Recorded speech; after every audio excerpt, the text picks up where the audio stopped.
Peace.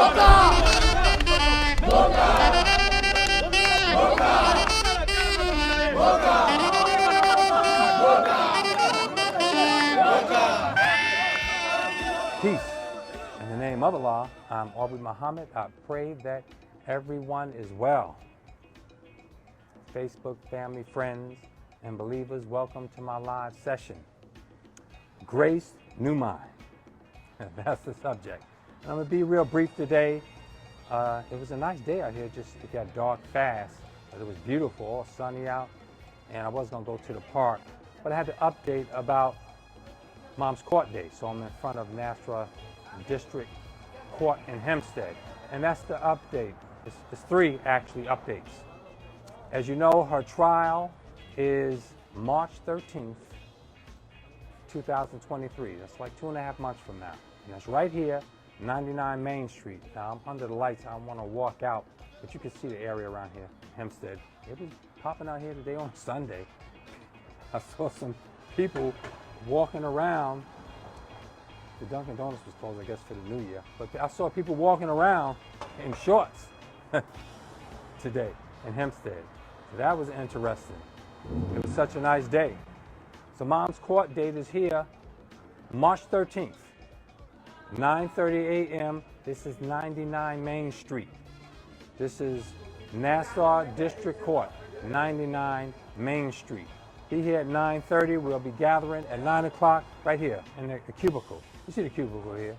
The cubicle here is a, see, I told you they had on shorts. Walking around in shorts. They got to be from the Caribbean. That's from the islands. They ain't from here. They don't understand. So a little sun came out. So you hear that? That's not native black American. That's the islands there. Walking around in shorts. And we'll be in this cubicle. That'll be 9 o'clock. And remember, this is Mom's trial. And it's looking optimistic for us because we have the funds for a lawyer, but we still haven't settled that yet. We still striving to get the best two, because we need two, you know, the elder and the landlord-tenant. The landlord-tenant alone is just not sufficient. But all praise is due to Allah. That's coming along. Now, I'll put the link to the GoFundMe down. Please contribute to that. That's going to help us out a lot. That's in case she actually gets evicted. In case she's got to strive. She's on waiting list. Stuff ain't coming through. She doesn't even want to live there. The soundproofing thing is just too much for her, you know? So we will be looking to move. That'll be the most ideal thing. But if not, we'll need emergency funds for everything to get that safe and secure for her. Now, what is more important as you come out, March 13th, 9:30 a.m., 99 Main Street, District Court. The second update, the Village Hall meeting, that is January 3rd, that is Tuesday. The first and third Tuesdays of every month are Village Board meetings. Now, this one is different. March 3rd is earlier. It is 4:37 p.m. It's not the regular 6:30 p.m. You know, this ain't even New Year. That's why the title of my live is Grace New Mind.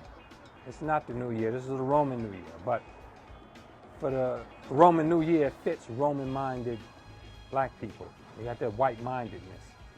That old sneaky boy. It's not even 6:30. It's 4:37 p.m. Be there and show your displeasure and your disappointment and your disagreement with gentrifying Hempstead. They've already displaced us for decades here. They've displaced us for decades here. It's been intentional and purposeful. They've devitalized this village, and that mainly have affected black people, okay? So make sure you come out, let me back up here. Make sure you come out to the village board meeting Tuesday, and that's hours is 4:37 p.m., all right? Come on out, show that you don't want Hempstead to be gentrified. And the city ain't even as important as the gentrification, because the city, being in the city, is going to help them to further easier gentrify. Because then it'll be just the mayor with that council. And they have control of the school board too, more than likely. They'll do whatever they please once they get in there. Because everybody letting them do what they want to do now, okay? Now, which segues me into the first Thursday of each month for the City Charter Commission meeting, which is another sneaky meeting that lacks transparency. And they're tyrannical. Well, the two meetings happened earlier, the earlier 2 months, the first Thursdays, nothing. They were just sitting in there giggling with each other. But this Thursday is supposed to be, I forgot the subject. We asked questions the last meeting. They said, no, that's irrelevant to the meeting. That's the city commission, they want to build. It's irrelevant to you, but if it was the gentry class, they plan on importing. The upper wealthy gentry class, they easily answer questions. That's the way slaves do, scared slaves and puppets. The stooges do, you know? So this Thursday, it will be either the MDA development, that gentrification plan, which we are against, or it will be school, education, which is going to be racist anyway. They plan on importing 10,000 professionals, higher income people in these luxury apartments. Only 2 of them are so-called affordable, and those affordable, the owners and developers decide who's on that list, and they pick from the highest incomes in that range. They decide. It's their people, it's their stooges that go along with it. It's not you. It's not random. You know, it's not fair. Thursday, the subjects of those meetings will either be about education. You won't be able to ask questions about the development, which is tied into education in school. And if it's about the schools, you won't be able to ask questions about the development. So prepare both subjects, because I forgot how they set it up. They actually announced which one was which, but we were so busy trying to get information from them, relevant information, and they dismissed us. We couldn't even hear them. They had the volume so low. There's always gimmicks and tricks and schemes to them. You hear me? So Thursday, be prepared, because if it is education, it's education. These new gentry, these professionals, they aren't going to have their children in school with our children in public school. That's the essence of segregation and white supremacy. To keep black people segregated at the bottom, separated and segregated, and inequality at the bottom as a scapegoat, permanent underclass, and whites at the top. And that village board worked right hand in hand with them. The Hempstead Village Board works hand in hand with them. This is why we need a grace new mind. We got to change this. Now that's Thursday.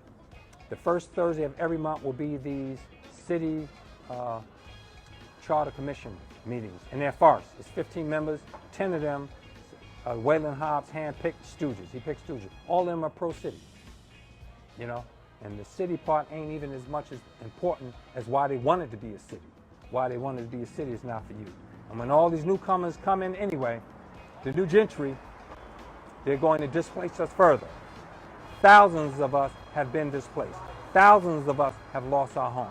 Thousands children have lost their friends, gone to school, moved and displaced. You lose your home. You lose generational wealth. That's what gentrification is. It starts with displacement. And once they displace you, you're nomads again. You're not unsettled. You don't have savings. You don't have power and generational wealth. So we have to fight that. We got to fight for generational wealth. We got to school our own. That's why we're fighting for reparations. Also, reparations is going to give us a boost. In New York, that's $500K for each native black American. Part of the 500 million acres of land for all of native black America. And if they don't include the land in New York, that check will have to be $800,000. They're pushing, that's Darling Taylor and Michelle Szilagyi.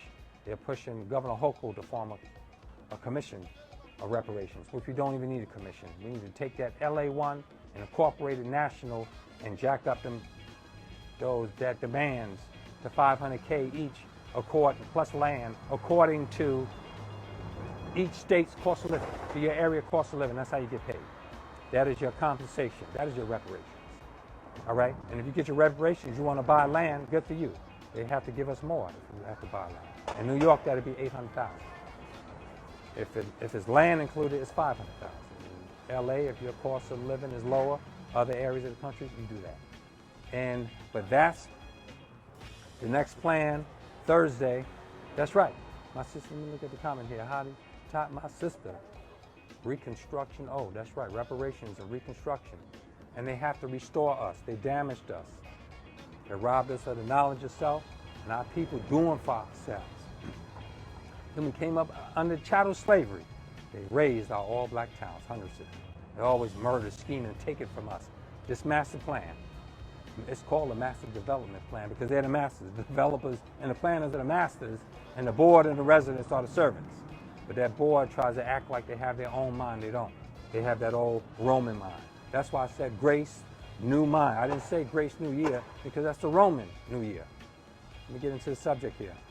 A grace, new mind represents our original thinking to come into new from our original source, not grafted sources. The new year, this New Year's, January 1st, literally is the Roman New Year. In Rome, ancient Rome, the harvest was in December. Well, the harvest ain't December here. Here, the harvest in the new year is the spring solstice. That's March 20th. That is the spring solstice. March 20th, that's the new year. That's when things are new. You know, this right now, what's going on now? This is the dead man's world. It's the mentally dead. That's why they called us Negro. Because it represented us being mentally dead. This is the dead man's world. So in December, everything is dead. So this is when the caveman says, oh, this is new. Everything is new, because he couldn't tell the night and day. He was in them caves. He couldn't tell the seasons. Everything was the same to him. The Romans and Greeks are plagiarists and culture vultures of our ancient Kemetic civilization. That they first came in as students to Greeks. Socrates, Plato, and Aristotle. Aristotle was a thief. Plato was a thief. Socrates was a black man from Greece that came into Egypt. Athens was founded by a black man, an Egyptian pharaoh. Did you know that? Go read Martin Barnell, Black Up Ink. The Greeks and the Romans are culture vultures, so we follow and copy it. So what happened in December? Everything go to sleep. Everything is dead right now. This is the cold winter. Thing ain't springing. Bears is in hibernation. All the birds have gone south. The birds have migrated. They're south. A lot of them, unless they live up here in the north and in the pine trees. The pine trees in Long Island sustain winter life. Right now, all of the animals that you don't see, the deer, the rabbits, and the birds, and the squirrels, they're in the pine trees. That's sustaining them through the winter. Or they hibernate. Well, things are hibernate now. What happens in the spring? March 20th, the spring equinox, is a celestial event and a terraforming event on Earth. Things come to life. Terra, you know, the fawn, the earth renewing itself with growth. The flowers bloom. Nature is yawning. Nature's waking up from the sleep. Nature is yawning. New life is coming. The budded flowers are nice, beautiful, bright colors. You know, they're nice, beautiful, bright color flowers, saying this is new. Nature's waking up, is yawning. The bears getting up. The birds are coming back because it's new. It's time to come back. So we got to get back into our original nation. That's when it's new for us. But we need a new mind, grace, new mind. We got to stop following Rome. I'm going to be brief here because I just had to give the updates and stuff. And it's dark out here early. You know, this is the way it is. You wake up with the sun and you go to sleep. When the sun is down, naturally, that's our natural clock. We have a natural clock. We have a celestial clock. It's 25,000 year, 50,000 year cycles. Then there are other mini ones in there, but those are the big major ones. So, you know, we follow Rome because this is the way of life. We celebrate it because everybody else is doing it. Well, we got to get out of that. Just following obscure traditions. 3 of them just came, back to back. Thanksgiving. That's a wicked holiday. Thanksgiving is a wicked holiday. The European murderers, invaders. They were invaders. They were welcome in. They're diabolical people, man, all around the world. White people did not have no great military victories. All of those victories were psych ops. We welcomed them in. They knew our righteous nature. So we welcomed them into our land. And they hit us with divide and conquer and troublemaking and disease and STDs and smallpox, and murdered us off by the millions, millions and millions, all around the world. We welcomed him in. Later on, he brought in the guns.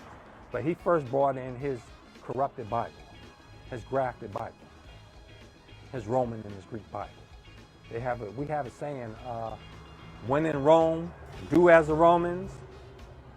Well, America's the modern Rome. She's all the wicked nations and all the evil nations in scriptures rolled up into one, bundled up into one. Rome is burning and freezing at the same time. It burned during the summer, the whole West Coast. Them West Coast burnings in California, them was wealthy people getting ran out of their homes. You like displacing us by the thousands, don't you? You get glee, leaving us a permanent underclass. It glees you, racist planners. You no good white supremacists. You get glee, keeping us a permanent underclass. You brag about it in your lodges, in your temples. You brag about how you master us and subdue us. Up in the North Hills and the mansions. You brag and you boast about it, how you got us in ignorance as your slaves. But you can't stop Allah from waking up a righteous God. We're the gods and we sleep. We're coming up out of hibernation. We're looking at spring anew. We have a grace, new mind.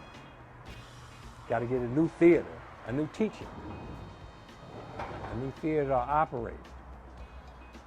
We got to change this teaching. This one is dead.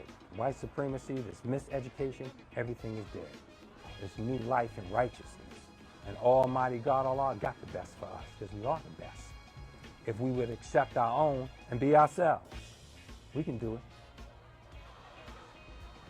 Let me go into some comments here because that's all I had to say about stop following obscure traditions. I did want to mention that 3 obscure traditions and holidays, so-called holidays, just passed. Every day is a holy day. Thanksgiving was wicked. Christmas, that's the winter solstice.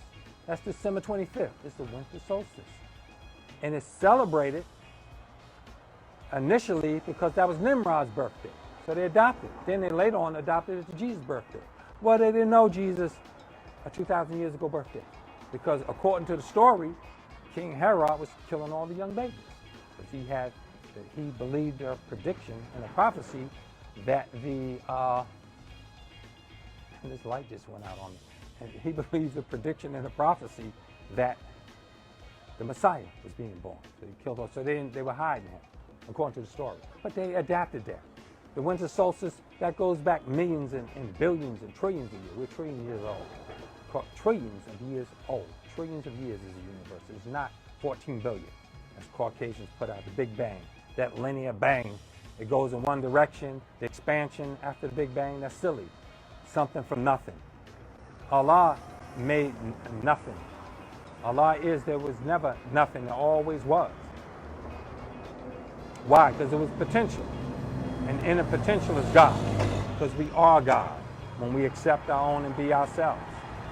So that Christmas, that December 25th, that's us. The light came back on. December 25th, that's a celestial event. All the solar system, the galaxy, and galaxies, all are in sync. All of them have measurements of astrological events, cosmic events. The winter solstice is a cosmic event in the solar system with the precession of the equinoxes. It's a 25,000 year cycle. So people adopt it and they take on and they start adding their own little personal flavor and taste to it. And the Caucasian, he just put a caveman imposition on everything. So we following a caveman that was sleeping in December. This is new to him. Right now, what's so new about the cold December in America? Right, the spring. That's the new light. And if you notice, some people's favorite colors are spring, when everything is coming to life, when it's new. And some people, especially Native Americans, Native Black Americans, Native Americans, we like earthen colors more. There's people in the Caribbean, in Africa, And the hotter places, they like brighter colors, them so-called loud colors. We don't like that. We like earthen colors. You know, it's true. And fall, that represents the dying, going back to sleep. Was it a beautiful color of New York and the East Coast, but mainly New York, these hills, the rolling hills up here are beautiful. Long Island, New York, especially Long Island, the foliage, when it changed colors. See that beautiful golden, then the red and the orange and the green. That color mixture is beautiful. That's, to me, I like that color more. It's earthen color. Well, that's the dying of the leaves. The earth going back to sleep. Everything getting ready for hibernation. The squirrels are gathering nuts. The bears is eating a whole bunch of salmon. The salmon sacrifice themselves. The salmon, they just give up. They say, "Come get me." And the bears, that are near the salmons in the lake, they have a feast. And they have a feast so much, they eat salmon, leave the salmon alive. They just eat the eggs. They just eat that's the most nutrient part of the salmon. Now, if it's starving, there's only one salmon. He eats the whole thing. But when it's abundance, he eats the most vital thing because he's getting ready to build up fat for the winter to sustain him through the dead winter. This is when the soil is hard. Ain't nothing new about this, hard-ass soil. You go dig up some soil right now, you have a tough time. But in the spring, the soil is, you can renew it. That's when you start planting your seeds. That's when you start preparing things. So we got to stop following Rome, because Rome is copying us. And that's our problem. Remember Salt and Pepper had that song? Remember Express Yourself? Sandra's trying to be like Larry, Larry's trying to be like Harry, and Harry's trying to be like Zed. So you're trying to be other like someone who's not being themselves. That's what following obscure traditions is. Zig Ziglar used to tell a story about, he said it was the mama cooking the ham, cutting the butt off the ham before she stuck it in the oven. But I changed it because I don't eat no ham. So I changed it to the turkey. I switched it around to say the obscure tradition of mom cutting the butt off the turkey before she puts it in the oven. In the convection oven, the small countertop oven. And the little boy was wondering what his mom is doing. I said, why does mom cut the butt off the turkey before she sticks it in the oven? Nobody else does that. All the other, my friends' houses, nobody does that. So the young boy, he goes, asks his father, who's watching TV in the living room, "Dad, why does mom cut the butt off the turkey before she sticks it in the oven?" And he laying there watching the game. He don't want to be bothered. He said, "Go ask your mother." So the little boy pauses and say, "I really didn't want to know that much about it." He said, "Go ask your mother." So he asks his mother, "Mom, why you cut the butt off the turkey before you stick it in the oven?" And mom says, "Oh, it's been a family tradition since so and such and so crossed the seas, and then we came over and we had a turkey farm, and then we had special turkeys, but I really don't know specifically why, but it's always the way it's been done. I saw my mother do it, I saw my grandmother do it." She said her mother did it. So that's why we do it. So the little boy, she said, "You know what, I would have to ask your grandma." So the little boy calls down south. He says, and his grandfather picks up the phone. "Grandson, how you doing?" And then the grandson asks him, "Grandpa, why did grandma cut the butt off the turkey before she put it in the oven?" And it's a long pause. And he thinks over it. He said, "That's because her father was too cheap to buy us a big oven." They had an oven that was too small to fit the turkey because the father was too cheap. So they had to cut the butt off the turkey for it to fit in. But now you're up north, you got modern equipment, you got convection ovens, you have things that can accommodate a full turkey, but you cut the butt off simply because it's an obscure tradition that's been going on in your family. And that's the way American and European holidays are on Native Black Americans. They're obscure traditions that don't fit our nature. They don't fit, but we got to fit in. We fit into ourselves with the knowledge of self. That's accepting our own and being ourselves. Because we are God, we are the greatest, and we are on top. If we would accept our own and be ourselves, stop following Rome. It is not the new year. It is a grace new mind we need, a new mindset. Let's get into it, y'all. We can do it because we are the best. We've forgotten who we are. We're people with cultural and historical amnesia, and it was all engineered by a wicked Caucasian. He did it, and he take glee of his mastery, of how he engineered it, miseducated us, miscultivated us, turned us against ourselves, inside out, robbed us of the knowledge of self, our history, our God, who we are, our potential, our culture, our ways. And he just did it outright and wants us to believe that it's a way of life. It is not a way of life. We reject it because when we're being ourselves in God, that's all wise and understanding. So that's my message of Grace New Mind. We got to get into it. All right, family, that's the updates right here, 99 Main Street, March 13th. Come out and support moms. We need the numbers. The numbers is more important. That's the most important thing. You got to come out in numbers. And anyone who lives at Avalon, I've been reaching out to people. I've contacted 2 people who've also been victimized by Avalon management. We need you on board. More important, we need you. 2 people I'm in contact with about who've been, it's not the same thing in a way, but they're doing dirty. Avalon is dirty. But if you live at any AvalonBay apartment and you have been suffering displacement, they've been indirectly driving you out, it's a team of them. They have a team of these snakish people. Alaikum salam, apartment, y'all. Alaikum salam. Beautiful brother. So if you have lived in AvalonBay, Avalon, it used to be Archstone years ago. If you live in one of them properties and they have displaced you, the owners, by letting other tenants make your life unbearable, please contact me. Because we're going to take it further. Once this, we're going to address this in this court, but then we're going to take it further. Because they deserve this, man. They deserve to be exposed. They deserve the justice that comes to them. Because we cannot trust American justice. Justice is not blind. Justice is, we're all equal under the law of justice. But American justice is a blindfolded white woman. She got a sword in the right hand, and she got the scales of justice in her left hand. And they say, oh, she's blinded, so she can't see you in court. So that's why it's fair. She can't see you, but she can hear your native black American voice and say, I'm going to give injustice to them. That's how that works.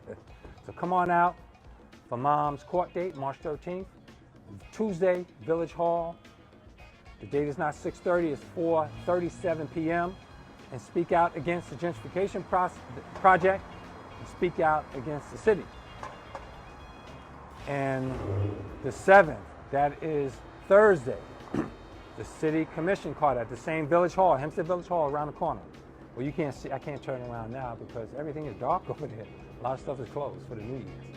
But the same Village Hall, Thursday, 6:30, the city charter commission, where they want to, it's fixed, where these members want to make Hempstead into a city. We must reject it. We must reject it. And that's the updates. And I pray that, and we got to make our own celebrations, our own recognitions. That's what we do. We got to have a new mind, a grace new mind. That's a new thinking. Did you know we're going to have to come up with a new language, a new clothing, a new way to do industry? This Caucasian way of life, the industrialist capitalism is greed. When they take the resources from the earth, it's not complementary like we've been doing since the ancients of time. They rape the earth. That's why they rape so many people around the planet. Caucasians raped us and Semitized us everywhere in America.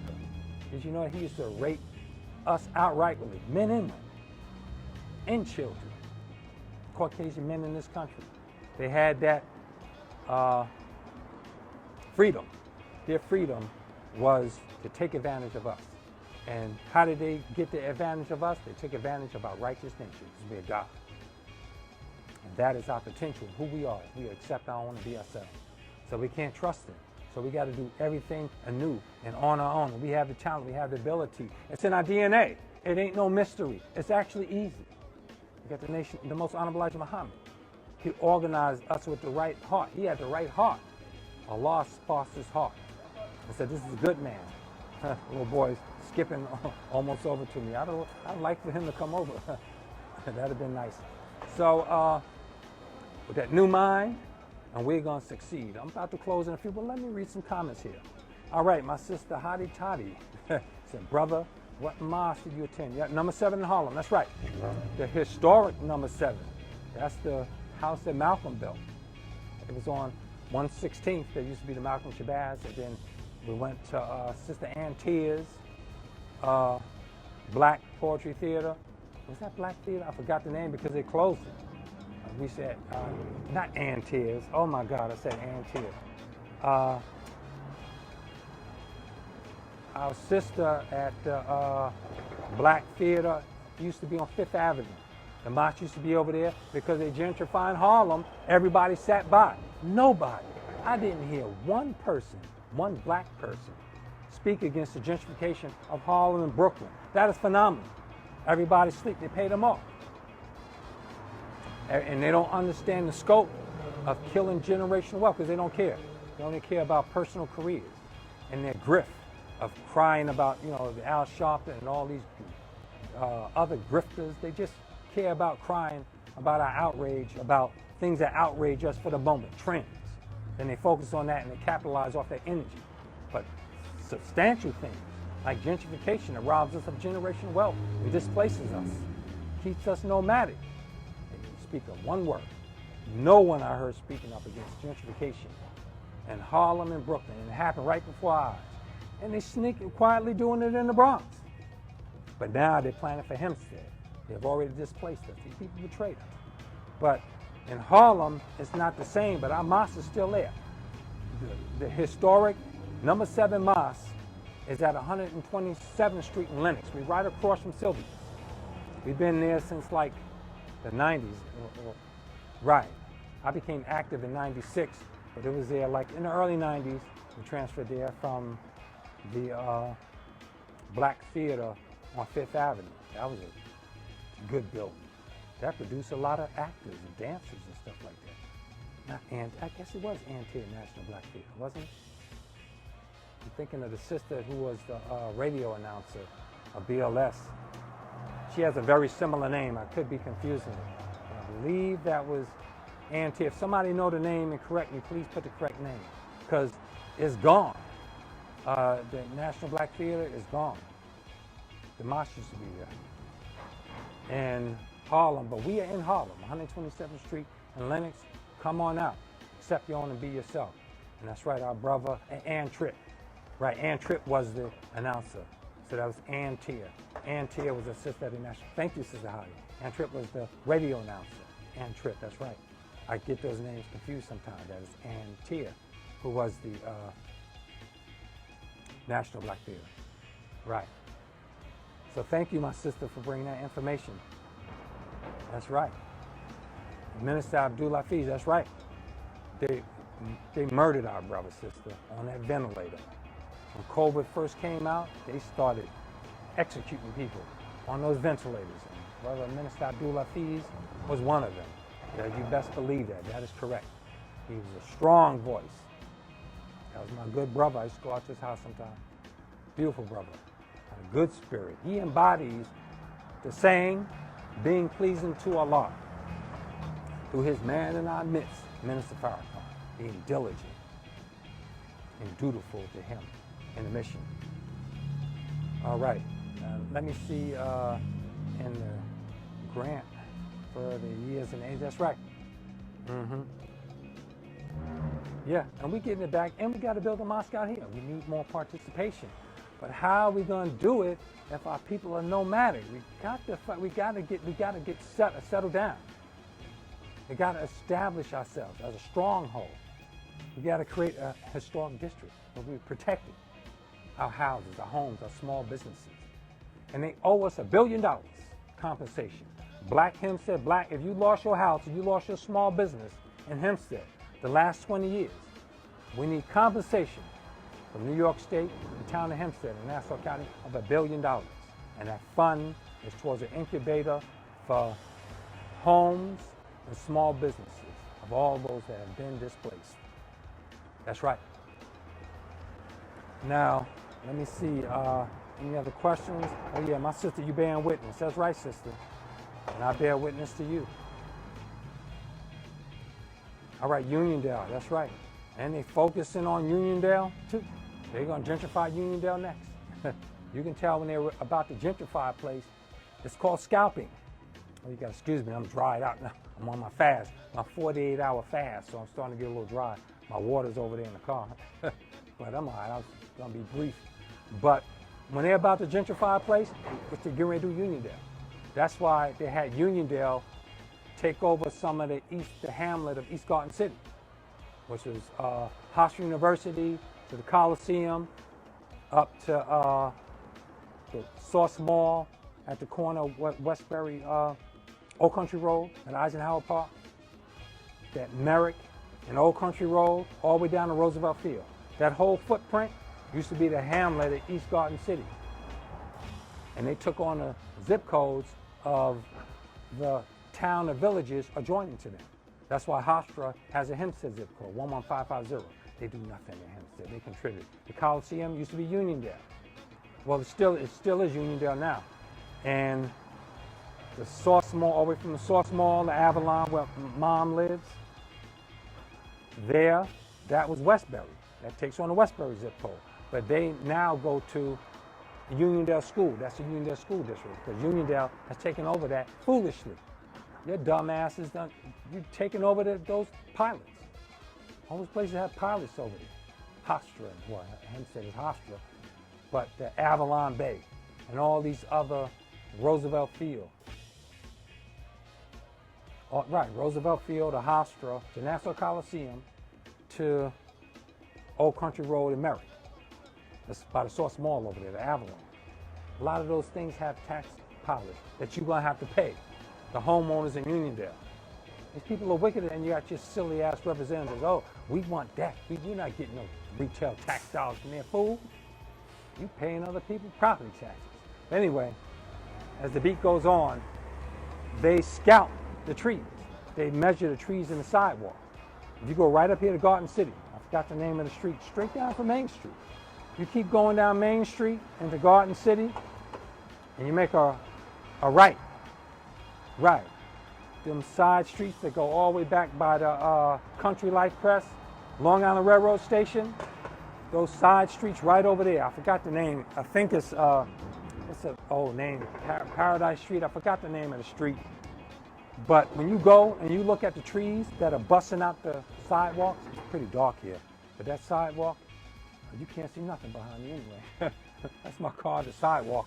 But it's no grass and trees on this street. But you know the grass before the curb, and then there's your sidewalk and the trees that grow on the grass next to your sidewalk. The roots expand and they rip up the concrete, and they say, oh, that's bad. That's a public safety. People are going to trip over that. And they cut down the tree. Well, they measure that. Scalping the neighborhood is they time it. These people are diabolical. They're wicked planners. They time those trees to where when they expand the roots, when the roots expand, they say, look, this is bad for the neighborhood. If someone trips over it, they could sue us. So they chop down the tree and they put in a sapling. You know, or a junior tree. Those junior trees and saplings are timed to where when they gentrify that village, and they call it revitalization, urban renewal. When they redo it, those junior saplings will be nice sized trees, providing shade and a comfortable life for the gentry that they gentrify the area. It's all a wicked scheme and a plan. And they do that with everything. The infrastructure, the sewage, the water, all of that. The streets, that's called devitalization. Those are all planner terms. You people are wicked and diabolical as hell. But when you go to Garden City, they don't chop down the trees. You know what they do? They reroute the curb. I need to go over there and take some footage of that for y'all. When it's nicer during the week, the weather's gonna get a little nicer. when maybe the March 20th spring equinox, the new year. Or when they take the curb and they re-cement it around the roots to accommodate the tree, because they know the value of their trees. Why? Because they hold the politicians accountable. Their politicians serve them. Our politicians serve planners, outsiders, investors, racists, developers. That's who our politicians serve. They're all stooges. This is why we got to take control of our communities. That's why Black Hempstead resembles a colony. All black neighborhoods around the country resemble a colony. And what's the theme that most of us have? As soon as we get some money, opportunity, we out. We out off to some other community, providing not generational wealth, because we mainly laborers and consumers. We got to kill that thinking. We need a grace, new mind. Thank you, Jesus. The true black Messiah. That's the most honorable Elijah Muhammad. Those trees provide shelter. I told you how the pines, right now during the winter, they provide shelter and life for the deer, the rabbits, and it's all type of mammals and little animals out here and stuff. Groundhogs and different, some things hibernate, but right now, those animals, they hang around the pine trees. That's why you don't see them. But in the summer, they come out. Trees are very valuable. They absorb carbon dioxide and they produce oxygen. They provide us oxygen. They absorb pollutants. They support wildlife, and they look good aesthetically. They shade your grass. You know why you keep watering your grass, watering, because you don't have trees in Hempstead. So the sun scorches your lawn. So you got to keep wasting all that water, and it's not good for your lawn anyway. It looks horrible, which we should micro garden anyway. That's the new mind. We got to do micro gardening. So much good. All our houses ought to have at least some form of some micro gardening, whether it's corn, whether it's as simple as herbs, tomatoes, most simple things. Start with that. Then you give it a little more produce that you like, that we can trade with each other to sustain us. Nature does it. We live in under unnatural man. We cannot follow Rome anymore. That's right, Meadow, East Meadow. That's right. And Uniondale, they got their eyes on Uniondale. They're going to gentrify that next. And do you know why? Because we got sellout politicians that are not protecting us. They're serving them other interests. And it keeps us nomadic. Matter of fact, before I go, yes, 542, it's an election for 2 trustees coming up. I would run if I got like the 30,000, because I have to run independent. It's difficult, and you ain't running on the Democratic or the Black Republican line in Hempstead. The Republican Party in Hempstead is Black Republicans, and but they're part of the duopoly. They're part of the same plan. That they have the same agenda as the Democrats. They go with the same plan as the developers. They're birds of a feather, opposite sides of the same coin. But in order to win an independent election in Hempstead, you need like 30,000 minimum just to be a contender. That's me, myself, being known as I am. A stranger would probably need 50K. Because Jeffrey Daniels and Noah Burrows' positions are coming up March 15th or 16th, I believe it is. And that's 2 trustee seats. And Jeffrey Daniels is the deputy mayor. He has to go, and Noah Burrows have to go. Neither one of them are serving the interests of our people. They are stooges to Waylon Hobbs, who is an absolute stooge. And he do some coonish stuff most of the time. And he just do tyrannical stuff. You could write him out as like the bully coon. Like 100 years ago, they made them racist characters of us, what they call caricatures. I can't even pronounce that right. They made racist characters of us. Sambo, Uncle Tom, and you know, the Aunt your mama figures, you know, them racist figures and stories they made of us, like the Uncle Ben type imagery. Well, that's with the blackface and the exaggerated red lips and the bulging eyes and stuff. Well, they had a character called the Bully Coon. And the Bully Coon went around, that's what's the name, they called him, the Bully Coon. Dr. Wesley Muhammad speaks on the history of that.